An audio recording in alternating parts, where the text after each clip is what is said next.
tardes a todos y bienvenidos a esta primera charla de ACNIE en la que pretendemos relatar el inicio de nuestro proyecto Tras la Estela del Cano. Como sabéis, el proyecto estrella de nuestra asociación, la réplica de la circunnavegación de Magallanes y Elcano, aquella primera vuelta al mundo que supuso el preludio de la globalización. Con ella iniciamos hoy una serie de charlas sobre el avance de nuestra expedición. Empezaremos con un breve resumen de los preparativos y de la primera parte de lo navegado hasta ahora, momento en el que desafortunadamente la travesía ha tenido que ser interrumpida en Lima, como ya podéis imaginar, a causa de esta triste pandemia que a todos nos asola. Bueno, seguirá una segunda charla que complementará a esta con el relato del acontecido hasta Lima, y en charlas posteriores contaremos con más detalle lo sucedido en cada uno de los tramos ya recorridos.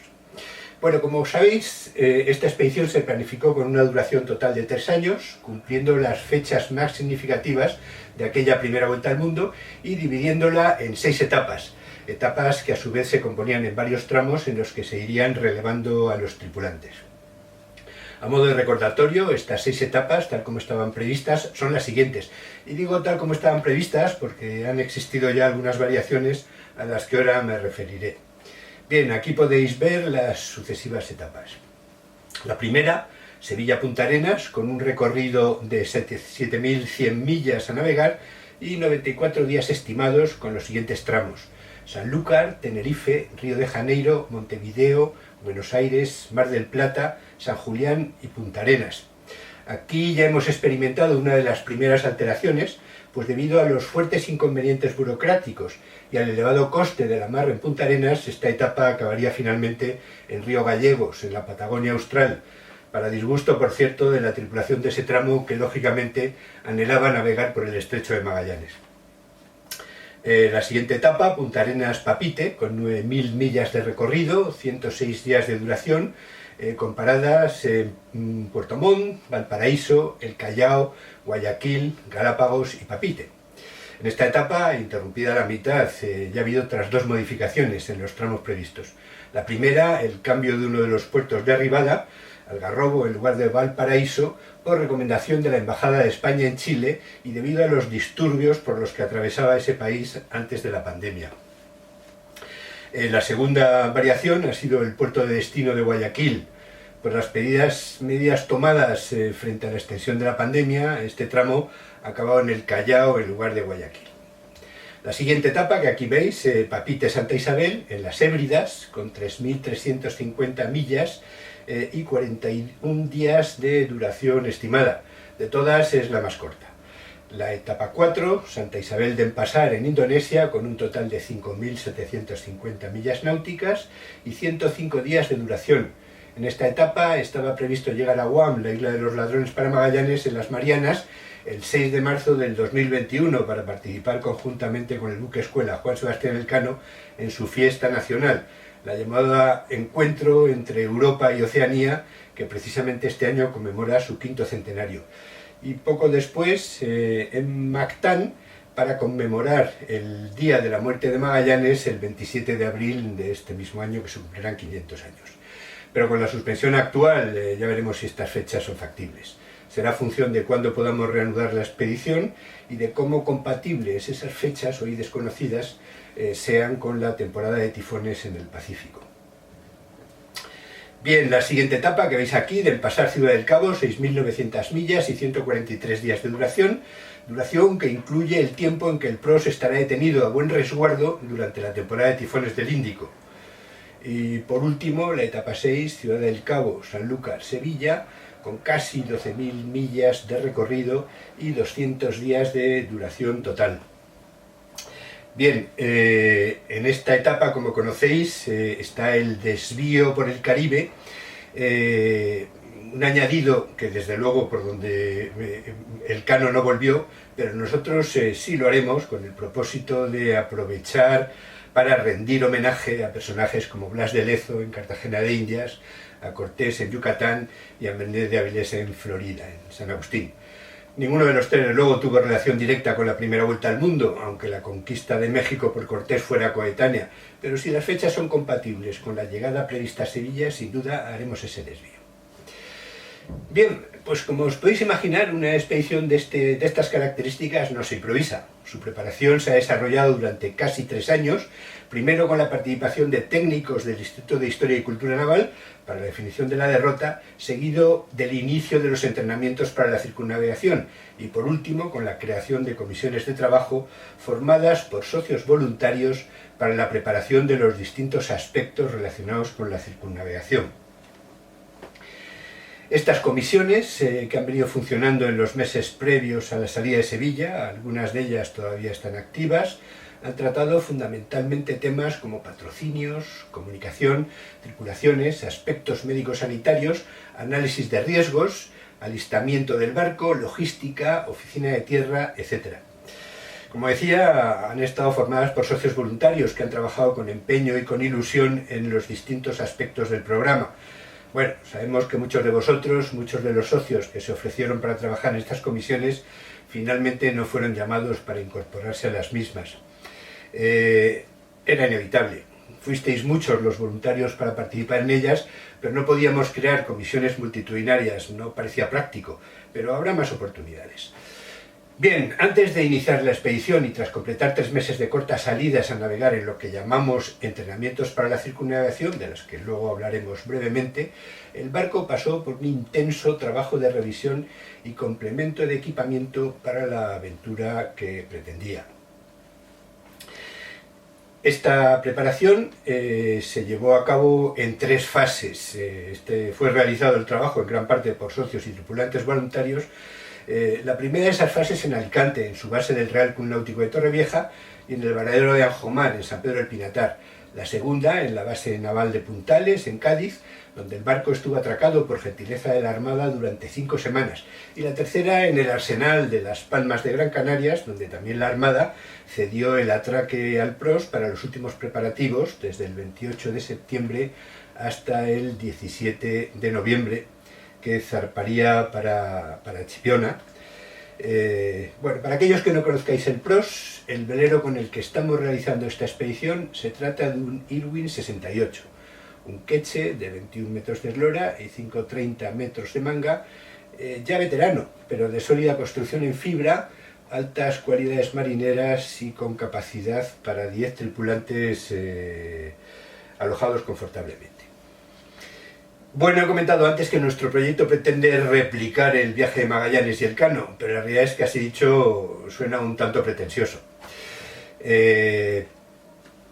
A diferencia de lo que la navegación histórica supuso para esos osados marinos, con todas sus incertidumbres y las penalidades que hubieron de padecer, en nuestro caso, además de conocer con antelación a dónde vamos y disponer de buenas cartas de navegación, sistemas de posicionamiento, previsiones meteorológicas fiables y bastantes más ventajas respecto a ellos, pues además de todo ello, ahora navegamos en barcos mucho más seguros y mucho más confortables, provistos además de sistemas de comunicación satelital, con todo lo que ello supone de seguridad y proximidad con el resto del mundo, en particular con la familia de allegados.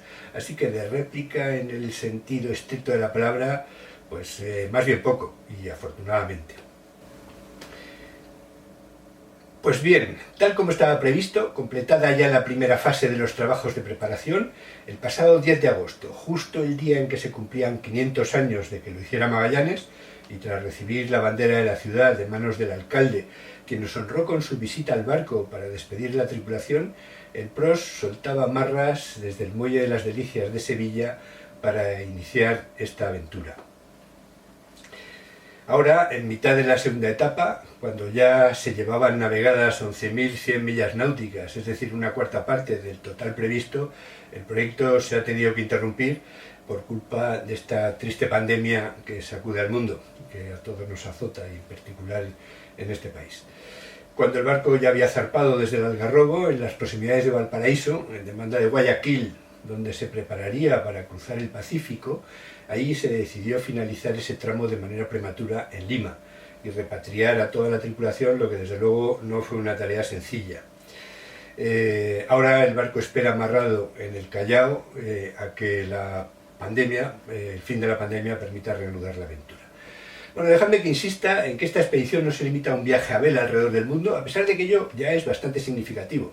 Pero además se trata de honrar la figura y destacar el mérito de los personajes que lo protagonizaron aquella gesta hace 500 años. Además de ello, se trata de proyectar la imagen de una España moderna, de trasladar un mensaje de apertura y un mensaje de concordia en aquellos puertos que toquemos. Por eso, en muchos de esos puertos de arribada se pretende dar un alcance oficial a la llegada del barco, y para ello organizamos, en colaboración con las autoridades locales y con las autoridades diplomáticas y culturales de nuestro país, como la ECID y el Instituto Cervantes, organizamos, como digo, diferentes actos, como conferencias, mesas redondas, ruedas de prensa, etc. En estos eventos participan también algunos de nuestros patrocinadores, como ocurrió en Recife y Río con AENA y UNECOL. Y tengo además que decir que los medios de comunicación están respondiendo bastante bien a las invitaciones que desde ACNIS se les hace para participar en estos actos, y fundamentalmente por ello nuestra expedición está teniendo una cierta resonancia en los medios de prensa, radio y televisión, como podéis ver si consultáis en nuestra página web la pestaña Hemeroteca. Allí veréis la cantidad de apariciones en los diferentes medios. Bien, pues paso ya a contaros hoy de manera muy breve lo más significativo, lo más singular de la primera parte de la singladura hasta ahora realizada. Como ya he comentado, seguirá una segunda charla que complementa la de hoy, y en posteriores conferencias iremos relatando con bastante detalle cada una de las etapas. Es decir, pretendemos dedicar una presentación a cada uno de los tramos navegados. Como os podéis imaginar, toda navegación prolongada, sobre todo si es oceánica, siempre depara sorpresas. Desde sorpresas interesantes, situaciones atractivas e incluso divertidas, hasta momentos de desconcierto, sino de seria inquietud e incluso de desasosiego. La gran ventaja de estos últimos es que una vez superados quedan en la memoria como meras anécdotas. Bueno, pues estas situaciones tampoco han faltado en nuestras navegaciones y han sido bastante. Bueno, el tramo inicial, Sevilla-Sanlúcar, descendiendo por el Guadalquivir, en el que embarcaron los medios y algunos de nuestros patrocinadores invitados, fue realmente una etapa simbólica. Así, a la hora prevista, a las 12 del mediodía, tras participar en los actos oficiales que ese día se celebraban en la capital andaluza, y al son de distintas marchas interpretadas por la banda de Infantería de Marina de la Armada Española, que desde luego añadió emoción al acto, el PROS zarpaba de Sevilla. La navegación fue muy tranquila y placentera. Obviamente a motor, pues el viento en el Guadalquivir no gusta de acompañar a la curvatura del río, y la estrechez de sus canales pues no aconseja la navegación a vela para un barco de 21 metros. El PROS haría ese plácido descenso por el río acompañado de varias embarcaciones, algunas salidas desde Sevilla, también con prensa e invitados a bordo, y otras que habían subido desde Sanlúcar para acompañarle en parte de su recorrido. Al día siguiente, el PROS navegaba a Cádiz para completar la segunda fase de su alistamiento en la base de la Armada de Puntales. Y terminado este, y tras varios actos en Sanlúcar, entre ellos la entrega de la bandera de la ciudad por el alcalde, en la madrugada del 20 de septiembre, el PROS participó junto a la fragata Victoria y la réplica de la nao Victoria en el homenaje que la Armada quiso rendir a aquellos marinos desaparecidos en aquella primera vuelta al mundo. Y finalmente, a las 17:30 del mismo día 20, con la marea de la tarde, y despedido con los aplausos y emoción de las numerosas personas que allí se congregaron, entre ellas multitud de socios, el PROS largaba amarras desde el pantalán debajo del guía en demanda de Tenerife para emprender el primero de los tramos de su navegación oceánica. A bordo, 7 tripulantes, de ellos 6 futuros capitanes de tramo y una periodista, quien por cierto redactaría unas deliciosas crónicas que publicaría en diferentes medios, tanto nacionales como extranjeros. Bueno, fue una navegación tranquila y sin incidentes, de 6 días de duración, con un viento bien entablado del nordeste, a veces un poco rolón, que hacía incómoda esa navegación. Se navegaron un total de 900 millas, amenizadas por largas e interesantes tertulias, en las que las referencias a los marinos que nos precedieron hace 500 años no fueron pocas. A su llegada a Santa Cruz de Tenerife, la tripulación participaría en un acto de homenaje a Juan Sebastián Elcano, organizado por las autoridades locales, y al día siguiente parte de la tripulación volaría de regreso a la península. Un par de días después, el 28, el PROS zarparía hacia Las Palmas de Gran Canaria para completar su puesta a punto definitiva. Allí coincidiría con el buque escuela Juan Sebastián Elcano, cuyo comandante, el capitán de fragata Santiago de Colsa, invitaría a la tripulación a una recepción a bordo. Finalmente, el 17 de noviembre, ya con la nueva tripulación, el PROS se haría a la mar para cruzar el Atlántico en demanda de Recife, en el tramo Canarias-Río de Janeiro, segundo de la etapa, arrumbando inicialmente a las islas de Cabo Verde, como hiciera Magallanes 500 años antes. Y al poco empezarían los incidentes de todo tipo, desde luego nada originales en una navegación oceánica, como bien os podéis imaginar.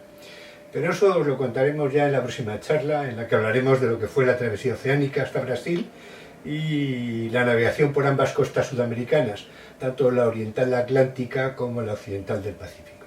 Y por supuesto relataremos el espectacular paso del Estrecho, una de las etapas emblemáticas de nuestra expedición, en la que se produjeron infinidad de anécdotas.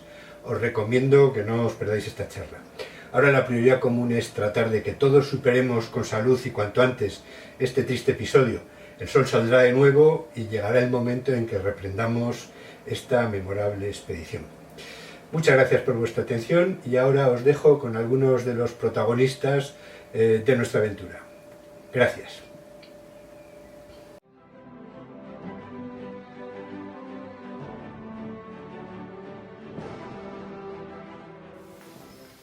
Hola, me llamo Jaime Pérez y en ACNIE me ocupo principalmente de las tripulaciones. En relación a las tripulaciones, desde el principio quisimos poner atención a los riesgos en las relaciones interpersonales a bordo, teniendo en cuenta el hecho de colocar a 7 personas confinadas durante varias semanas compartiendo tareas en un espacio reducido. Diseñamos entonces un proceso de selección que nos permitiera conocer a los aspirantes, sobre todo respecto a su fortaleza emocional, la facilidad de convivencia y un bajo nivel de conflictividad. Esto lo evaluamos mediante una entrevista personal, unos test de personalidad y la observación de comportamientos durante los entrenamientos. Estos entrenamientos, que consisten en 3 días de navegación sin paradas, sirven además para asegurar una formación práctica respecto a la seguridad y prevención de accidentes en el mar. También nos informan sobre las habilidades náuticas de los candidatos y algo muy importante. Pueden hacerse a la idea de lo que serán 30 días de navegación y decidir participar con más base de realismo. También impartimos formación a los capitanes para que pudieran intervenir con habilidad en las interacciones de los navegantes. Todos firman un documento a modo de decálogo, un compromiso tangible de convivencia. Respecto a la seguridad, todas las tripulaciones, además de las vacunas obligatorias, reciben cursos de primeros auxilios, seguridad en la mar y de manipulación de alimentos antes de zarpar. Disponemos de un completo botiquín y manuales de intervención ante los principales problemas sanitarios que puedan darse a bordo. Los grupos los combinamos en función del nivel de dificultad de cada etapa y de los propios intereses de los navegantes, teniendo en cuenta la experiencia náutica de los participantes y las habilidades que cada uno puede aportar al grupo, por ejemplo, mecánicas, sanitarias, de cocina, etc. Hasta el momento hemos podido observar la creación de fuertes vínculos muy positivos entre los participantes de cada etapa. A día de hoy tenemos prácticamente cubierto el 100% de las necesidades respecto a las tripulaciones, aunque deseamos mantener cierto retén de suplentes, por lo que seguimos abiertos a recibir nuevos candidatos de entre nuestros socios.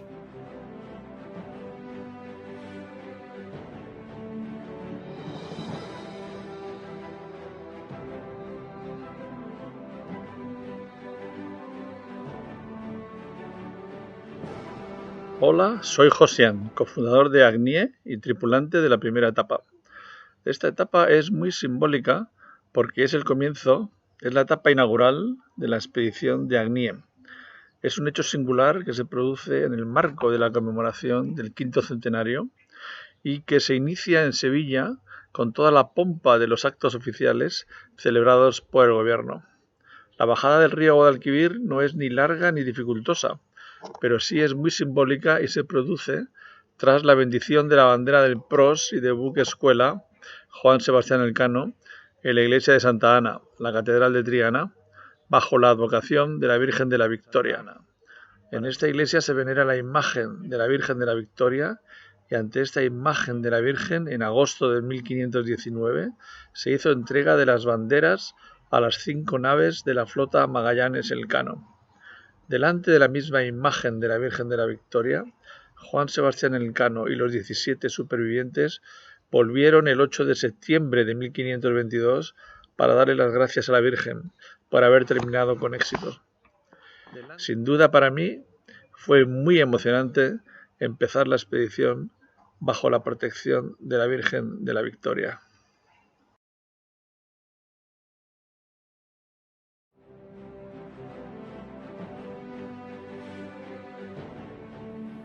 Hola, ¿qué tal? Soy María Traspaderne, periodista de la agencia EFE. Me han pedido que haga un pequeño resumen de mi participación en el proyecto de tras la estela del Cano.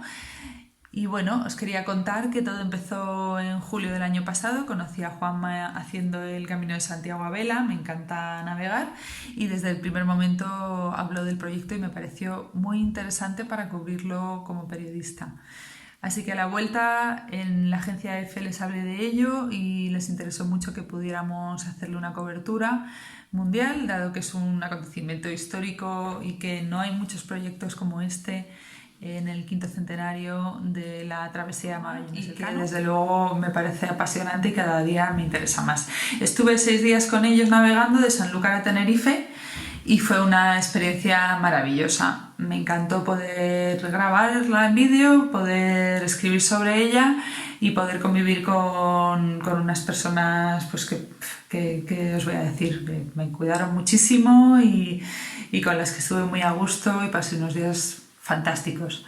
Para mí este proyecto es un proyecto de historia, pero también es un proyecto de convivencia, de reto, de vuelta a lo sencillo, a una vida en la que solo importa el mar, el cielo y el viento.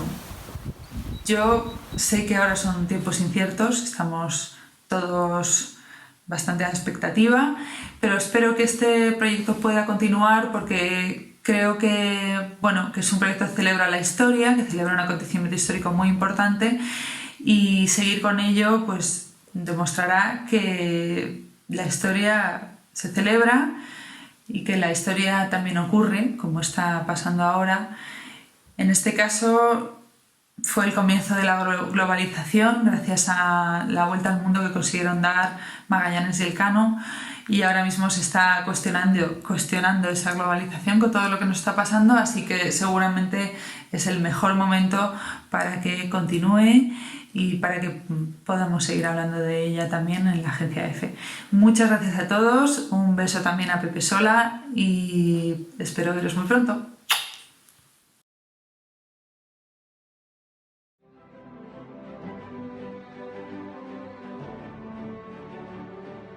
Difícilmente olvidable llegar 500 años después a Sanlúcar de Barrameda, ver a la nao Victoria, su réplica, y otro barco detrás en el que tú vas a formar parte de él, iniciando esa travesía que aquellos hicieron, pues es algo que pocas veces pasa en la vida y que te llena y poco más hay que decir. La travesía fue maravillosa, recuerdo un camarote de popa que hay que pelearse porque te toque. Recuerdo unas maniobras muy diferentes de navegar en solitario, porque es un barco que su tamaño exige que todo esté coordinado y todos tienen que hacer algo sincronizadamente y eso es muy instructivo. Que las guardias nocturnas nadie se pelee por ellas y que incluso continúen más allá de cuando te toca, pues pocas veces pasa. Las olas del Atlántico son nada traicioneras, te mecen como si fueses un niño y el espíritu de camaradería y de apoyo y de ilusión que compartimos es irrepetible.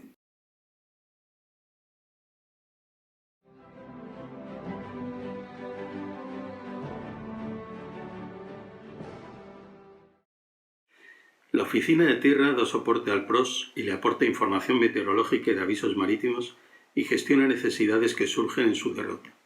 Marfret Marín ofreció oficinas, secretaría, logística y gestiones para viajes de tripulantes apoyando al equipo AGNIE. Ya en la navegación, el cruce de la temida zona de convergencia entre hemisferios, el PROS lo hizo en 4 días, en una acción conjunta del PROS y la Oficina de Tierra.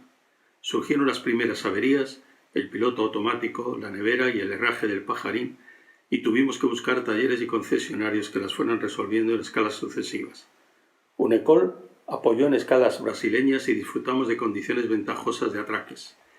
En Uruguay, la embajada y colaboradores locales resolvieron el atraque en Piriápolis ante la dificultad de hacerlo en Montevideo. En Buenos Aires, Mar del Plata, Bahía de San Julián y la improvisada en Río Gallegos se solucionaron ágilmente con la ayuda de la embajada y consulados, con atraques y fondeos razonables y en las que hubo que resolver también averías eléctricas y reponer una vela tormentina.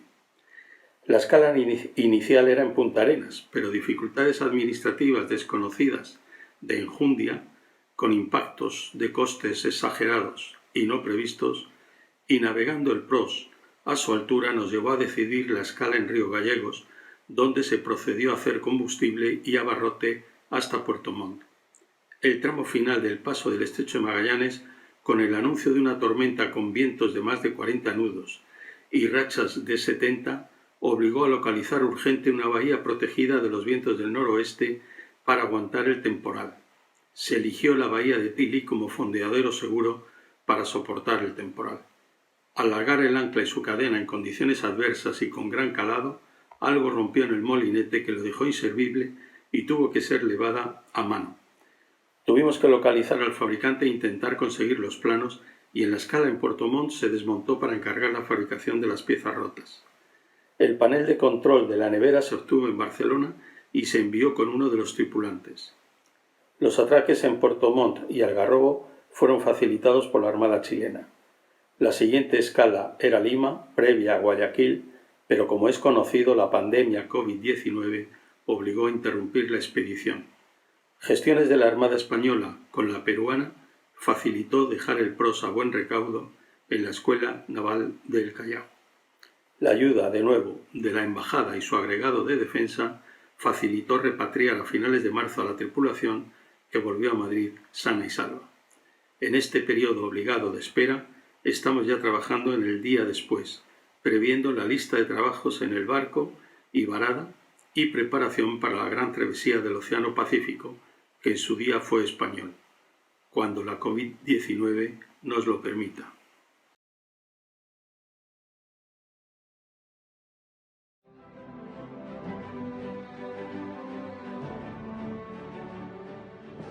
La organización de la Vuelta al Mundo en conmemoración de la de Magallanes y Elcano comenzó 2 años antes, estructurándonos en comisiones integradas por los miembros de la asociación. La de alistamiento empezó con la selección de tripulantes y la organización de entrenamientos para conocimiento del barco y de su navegación. La de logística estudió las condiciones de recalada en los puertos de cada una de las etapas, de los clubes náuticos y sus posibilidades de amarre de suministros, tanto de agua, electricidad, combustible, víveres, así como para asesorar sobre puertos alternativos en caso de que fuera necesario durante la navegación. La de abarrotes tenía como objeto fundamental la generación de protocolos para la adquisición de víveres en base a los menús elaborados en cada una de los cocineros de cada una de las etapas. La de salud trabajó en la elaboración de fichas de actuación frente a enfermedades más probables, frente a accidentes y también a proveer de información médica de urgencia. Dotó de botiquines y desfibrilador y conjuntamente con las autoridades sanitarias definió los requisitos de vacunación en cada una de las etapas. Adicionalmente organizó cursos de primeros auxilios y manipulación de alimentos para todos los tripulantes de la expedición. La comisión de patrocinio ha estado trabajando en la financiación del proyecto a través de presentaciones y reuniones regulares con potenciales patrocinadores, así como de la inclusión del proyecto en el programa oficial de actos de la conmemoración del 5º centenario. La Comisión de Comunicaciones trabajó en generar acuerdos con grupos de comunicación, tanto escritos como audiovisuales. Definió los formatos de comunicación entre el barco y el equipo de tierra a partir de la bitácora de semanal y de los relatos diarios que se enviaban desde el barco, así como en la generación de contenidos audiovisuales para su distribución en medios. La Comisión de Legal trabajó en los estatutos de la asociación y en toda la documentación legal correspondiente, en la documentación de las asambleas, en los contratos de tripulantes, así como en el decálogo de compromisos de los tripulantes y las declaraciones de salud en colaboración con un bufete de abogados. Por último, la Comisión de Tripulaciones se ha encargado de coordinar la logística de relevo de cada una de las tripulaciones en los puertos de llegada al final de cada una de las etapas.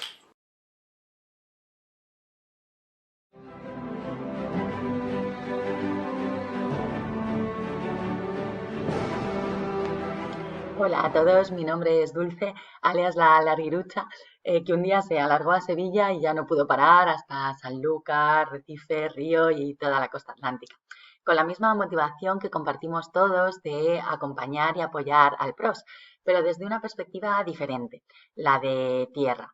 Tras los agasajos propios de la llegada del PROS a puerto y tras resolver la primera necesidad, que se resume en 3 palabras, ¿dónde hay wifi?, se desencadenan todas las gestiones para la reparación y mantenimiento necesarias, el encuentro y relevo de las tripulaciones, la búsqueda de lavanderías, restaurantes, tarjetas SIM, cambios de billete de último minuto, y todo ello con la ilusión y el esfuerzo de muchísima gente. Y es precisamente lo que me gustaría transmitiros y destacar.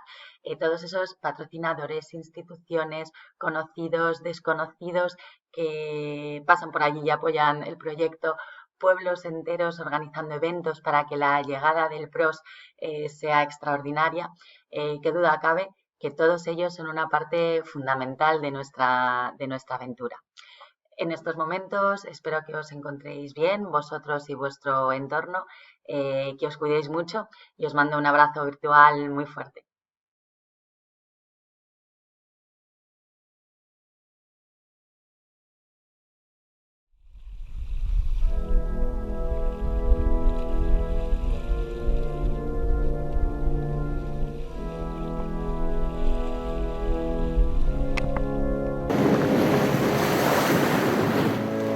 ...500 años después de que Juan Sebastián Elcano culminara la primera vuelta al mundo, la Asociación de Amigos de los Grandes Navegantes se dispone a replicar aquel viaje. La expedición histórica que salió de Sevilla en agosto de 1519 fue capaz de ampliar los límites del mundo conocido y constatar por la vía de los hechos que la Tierra efectivamente es redonda.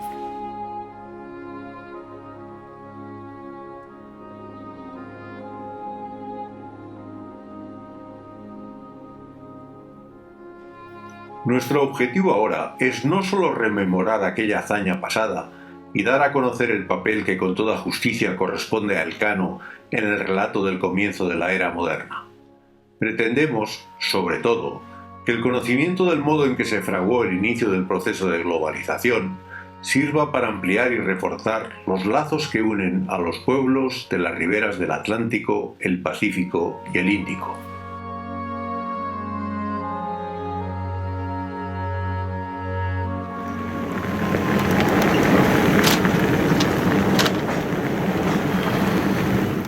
La idea de un mundo globalizado y conectado, por encima de credos, razas y costumbres, cobró naturaleza real con la hazaña que Elcano llevó a cabo. Puesto que la Tierra era redonda, los hombres estaban unidos por el mar, y las ideas, la cultura y los bienes materiales podían ser compartidos para el progreso de todos con las reglas adecuadas.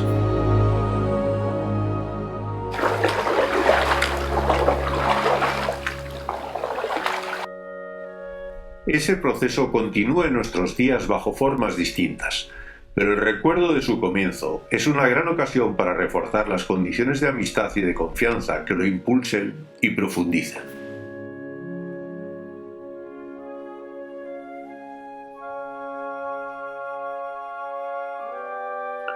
El PROS, un velero de 21 metros con una tripulación compuesta de voluntarios, la mitad de los cuales ha pasado ya por varios periodos de entrenamiento y selección, replicará el viaje del Cano a lo largo de los 3 años de la conmemoración del 5º centenario. Saldrá de Sevilla el 10 de agosto y volverá a esta ciudad el 8 de septiembre de 2022. Durante este tiempo recalará en los lugares históricos del primer viaje y en algunos más de singular importancia, sobre todo en América Latina. En estas localidades de arribada se celebrarán eventos de distinta naturaleza con la colaboración de las instituciones españolas competentes en materia de cultura, relaciones diplomáticas y económicas y de los patrocinadores y colaboradores privados.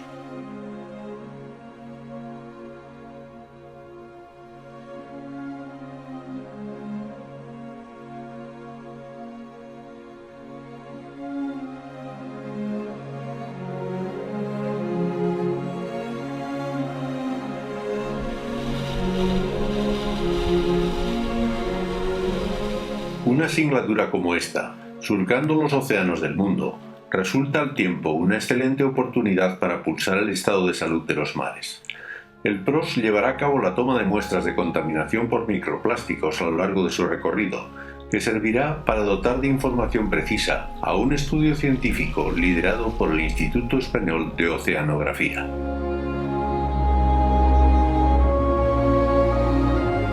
El mar nos une, no nos separa. Y al crear lazos estables entre los seres humanos, aproxima nuestras vidas, nuestras ideas y nuestros anhelos, también nuestros valores. La búsqueda de la paz, la dignidad humana, el progreso social son hoy felizmente aspiraciones compartidas que queremos impulsar con todos los habitantes del planeta. Esta es la globalización que deseamos y la que esperamos llegar a conocer, un proceso cuyos cimientos los puso Juan Sebastián Elcano, un vasco de Guetaria, hace 500 años, al frente de una expedición impulsada y financiada por la corona española.